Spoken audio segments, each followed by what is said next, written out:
year, or each year, about that time, summer solstice kicks in. So the light starts coming back in again. But what happens is, and this is the fantastic thing, is the sun doesn't set and rise in the east and the west. The sun rotates around you.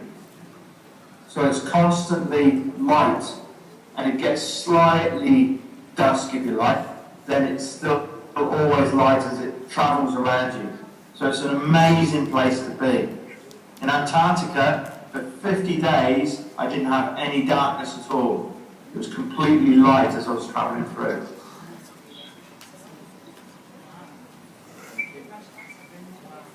Good. How many animals have you seen in the poles? That's a good question. How many animals? Well, in Antarctica, I didn't really see any. I saw one bird during that 50-day period, and that was really towards the end, and that was tremendously exciting, just to see a bird in the sky. In the north, I've seen loads of animals, and maybe you can have a look at these later when we finish this tour.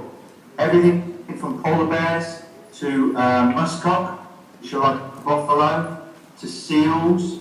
We've also seen caribou, which is a deer. And the smallest animal I've ever seen is a lemming, a little white lemming, which is like a little mouse. And I was walking through this white void of the Arctic, and suddenly this lump of snow jumped up and scurried across in front of me. And I looked twice at it, and there's a little rodent with snow on his back. And he ran in front of me. And he came right up to our feet and said hello.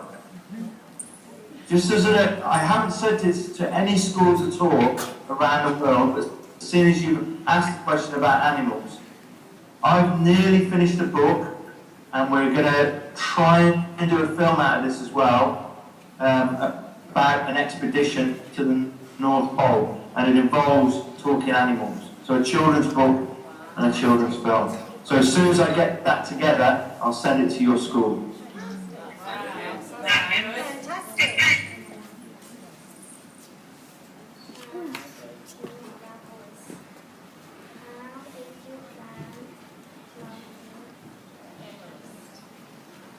Mount Everest. Well, I spent 75 days.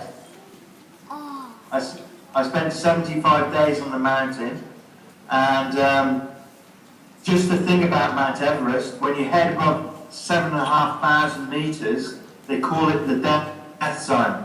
So the air at that level, so it's about 1.5 miles above the clouds.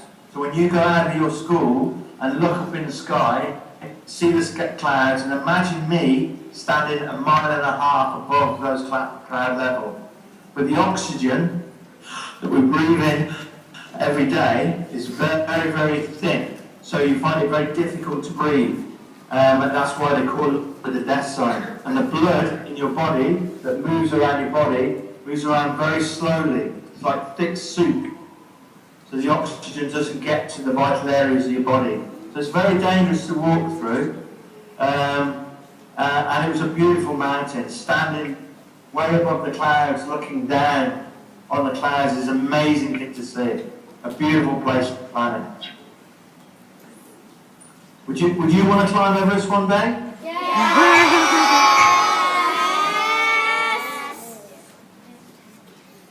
How do you protect yourself from the weather?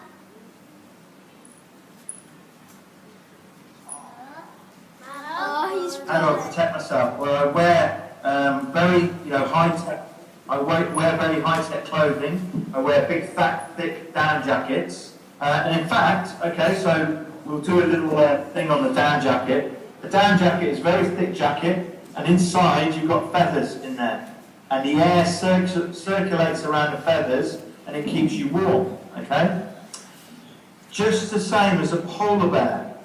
Do you know what colour a polar bear is? Yes! It's kind of Okay, just stick your hands up and tell me what colour a polar bear is. So if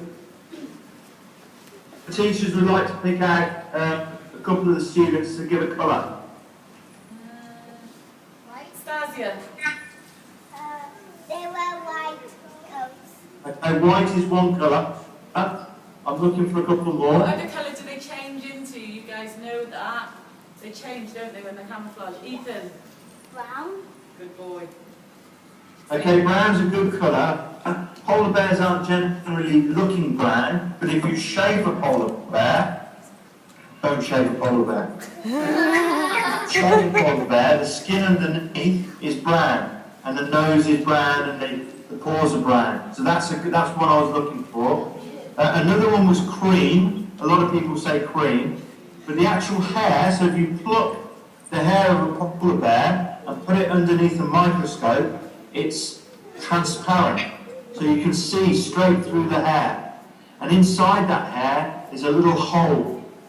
And what happens is, these hairs all over the body, millions of them, they trap air inside the hair itself. And that's what keeps the polar bear, or one of the things that keeps the polar bear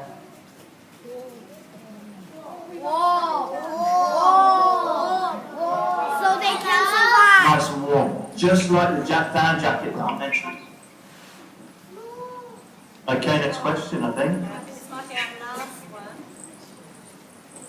When did you decide to become an explorer?